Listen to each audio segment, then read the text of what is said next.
श्री राधा कृष्णाय नमो नमः। सर्वप्रथम मैं भगवान श्री राधा कृष्ण के श्री चरण कमलों की वंदना करता हूँ। आप सभी भक्त और श्रोताजनों को भी सादर नमस्कार करता हूँ। ग्राम श्री ब्रज के भक्त से आज हम भक्त संत महात्मा श्री भोलानाथ जी या भोरी सखी जी के भक्ति जीवन चरित्र कथा का श्रवण करेंगे, जो इस ग्रंथ में इस प्रकार से वर्णित है।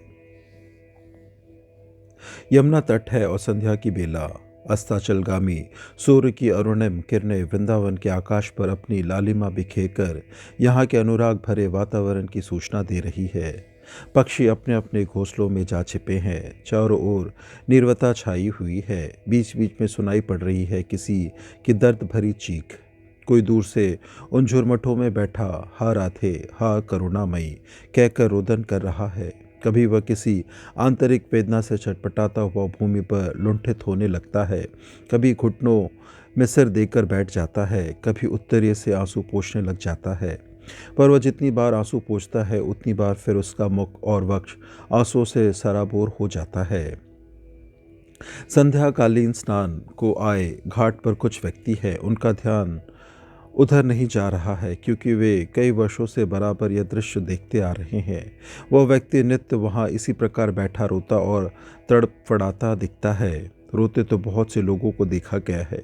पति के मरने के बाद पत्नी का रोदन देखा गया है। पुत्र के मरने पर माँ का रोदन देखा गया है। जन्म भर किसी कृपण की कमाई के सहसा लुट जाने पर उसका रोदन देखा गया है। उस रोदन का देर सबेर विराम अवश्य हो जाता है, पर यह कैसा रोदन जो रुकने में ही नहीं आता, अपितु तीव्र से तीव्रतर हो जाता है। इसका एक इतिहास है।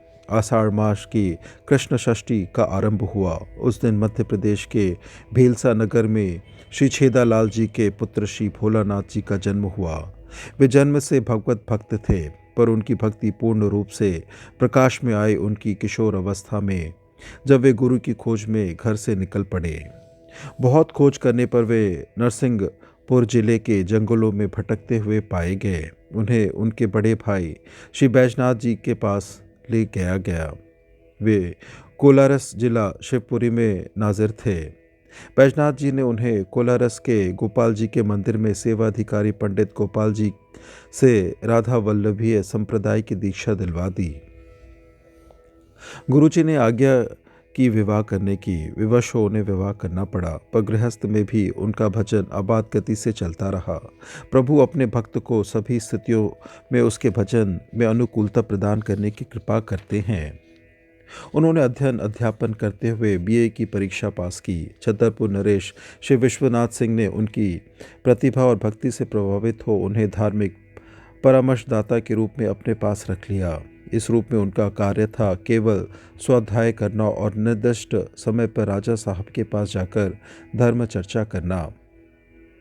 राजा साहब के पास ग्रंथों का अच्छा संग्रह था। वे सब ग्रंथ भोलानाथ जी के काम आए। उन्होंने विभिन्न भारतीय दर्शनों और वाणी ग्रंथों का गंभीर अध्ययन किया। इसी बीच उन्होंने वकालत पास की। कुछ दिनों के लिए कोलारस गए भाई के पास रहकर वकालत करने, पर प्रभु की भक्ति में रमा हुआ उनका मन वकालत में ना रम सका। वे राजा साहब के निमंत्रण पर फिर छतरपुर वापस चले गए। धीरे धीरे छतरपुर से भी उनका मन उखड़ गया। वे हर समय वाणी ग्रंथों का पाठ करते, उनमें वर्णित राधा कृष्ण के दिव्य लीलाओं का चिंतन करते और व्रज के सुमधुर प्रेम रस में सदा पगे रहते। इसी समय व्रज प्रेम रस से परिपूरित उनके हृदय गहर से उन सरस पद वल्लियों का निर्झर फूट पड़ा, जिनकी रचना उन्होंने भोरी सखी के नाम से की है। इस समय के उनके पद व्रजवासी की उनकी उत्कट अभिलाषा से परिपूर्ण है। कहते हैं, कब बसी हो ब्रज बीथनी माही, जह नित डोलत युगल लाडिले, तिये विमल गल बाही, मगन चलत डगमग पग धावत, छिन छिन पंथ भुलाही, ठहर ठहर मुख कज विलोकत, मंद मंद मुस्काही, फहरत अंचल चंचल कुंडल परत कपोलन छाही, कोटि मनोज अंग छवि मिल चौगुन होत सदाही, भोरी किशोरी तन मन अकुलत, देखन दृग ललचाही। अभिलाषा ने प्रार्थना का रूप धारण किया। कहते हैं, दीजे मोहि वास ब्रज माही, जुगल नाम को भजन निरंतर, और कदम बन छाही। ब्रजवासन के जूठन टूका, अरु जमुनों को पानी, रसिकनी संत संगत दीजे, सुनवो रस भरी वाणी। ब्रजेश्वरी ने भोलानाथ जी की प्रार्थना सुन ली। उनकी पत्नी और एकमात्र पुत्र का परलोक गमन हो गया और उनका वृंदावन जाने का मार्ग प्रशस्त हो गया। वे वृंदावन में जाकर बस गए, राधा रानी की अहेतुकी कृपा का भरोसा लेकर। भरोसा और करते ही किसका, उनका अपना तो कुछ बल था ही नहीं। उनका कोई पुण्य भी ऐसा नहीं था जिसका वे भरोसा करते। ऐसों को जिनका कोई अवलंबन ना हो, वही तो है एकमात्र निभाने वाली। वे कहते हैं, श्री राधा एक आस हमारी, सबल सबे बल के बल जागत, अबल निको बल तय सुकुमारी, समरथ तैर चले भवसागर, पोचन को तो ही सोच सदारी, पर के उड़ चले व्याध विलोकत, वे पर की तू राखिवो हारी, भाग्यवान निज भाग सराहत, भाग्यहीन को आस तिहारी, पुण्य करत तो शुभ फल पावत, पतितन को तू पावन प्यारी, सब विधि सो अवलंब ना जाके, तू नित ताहि निबाहन हारी, भारी भाग्यहीन अति खोटी, सबल स्वामिनी सिर पर प्यारी। भोलानाथ जी के भाई श्री शंभुनाथ जी एडवोकेट उन्हें खर्च भेजते रहे और वे निश्चिंत हो अपनी साधना में लगे रहे। कुछ दिन बाद शंभुनाथ जी का देहांत हो गया, खर्च आना बंद हो गया। भोलानाथ जी की अपनी मानसिक स्थिति ऐसी थी नहीं कि जीविका उपार्जन के लिए कुछ कर सकते। किसी से कुछ मांगना भी उनके स्वभाव के अनुकूल ना था। जब स्वामिनी सिर पर हो तो किसी से मांगने जांचने का प्रश्न ही क्या। उन्हें एक युक्ति सूझी। सेवा कुंज में यात्री बंदरों को चने डाल जाया करते थे। वे अच्छे चने सब खा जाते, ठुड्डी छोड़ देते।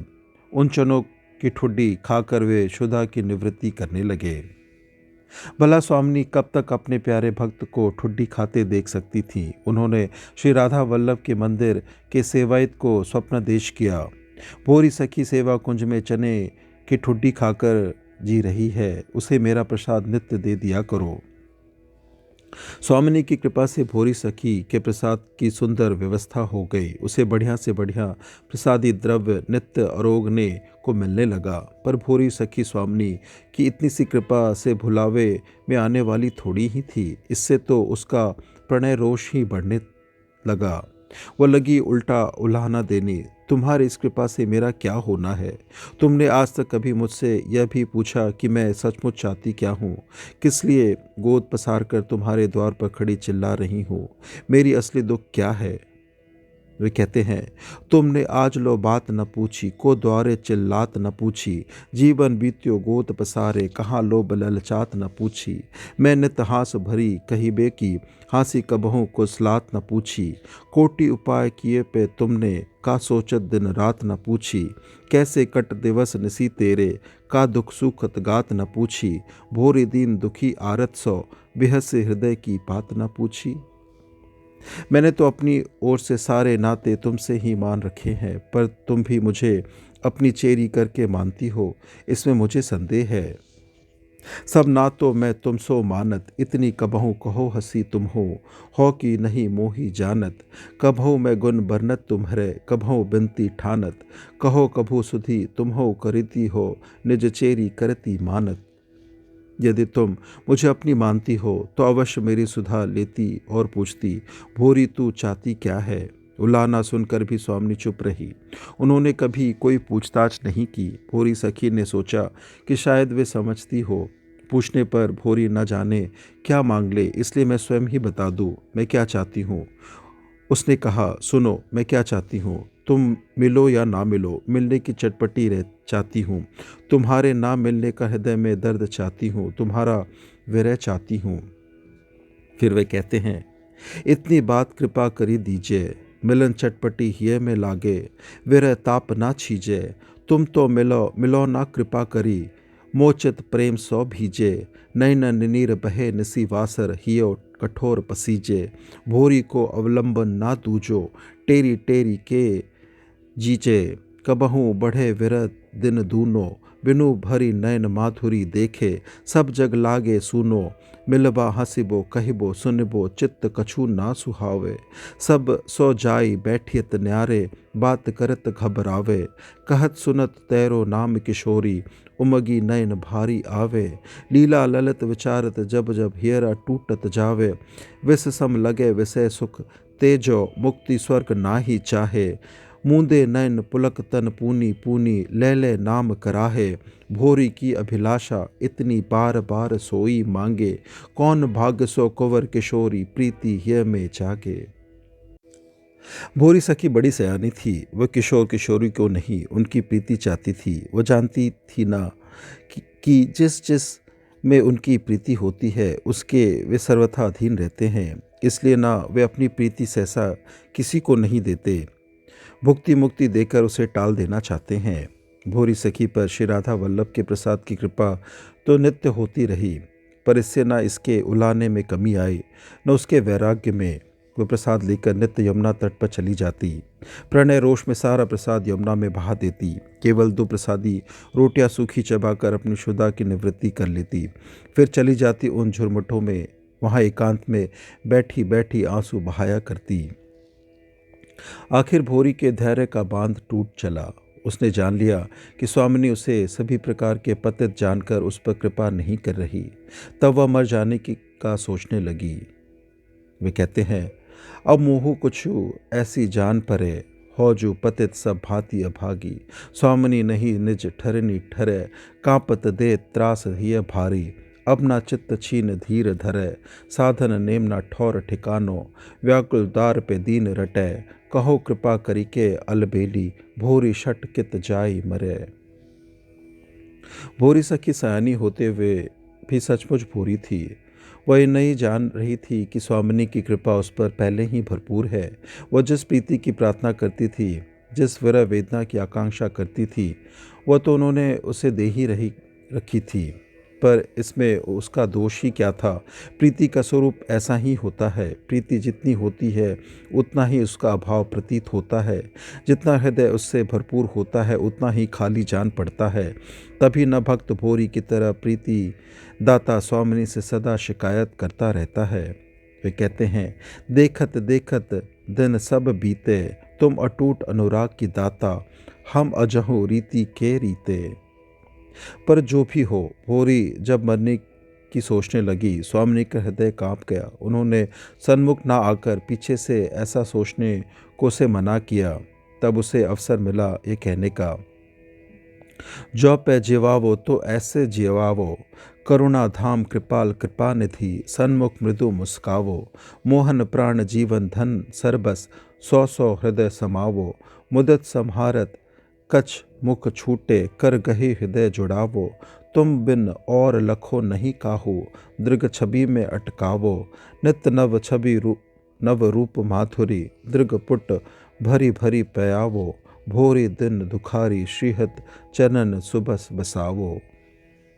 अंत में भोरी ने आषाढ़ शुक्ल को 42 वर्ष की अल्पावस्था में अपने मरने का हठ पूरा किया और स्वामिनी से न जिलाने का वे उसकी बाँह पकड़कर उसे ले गई निज धाम को।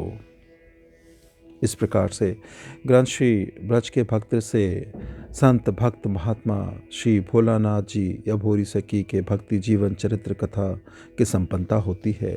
श्रवण करने के लिए और अपना बहुमूल्य समय देने के लिए आपको धन्यवाद। त्रुटियों के लिए क्षमा प्रार्थी हूँ। श्री राधा कृष्णाय नमो नमः।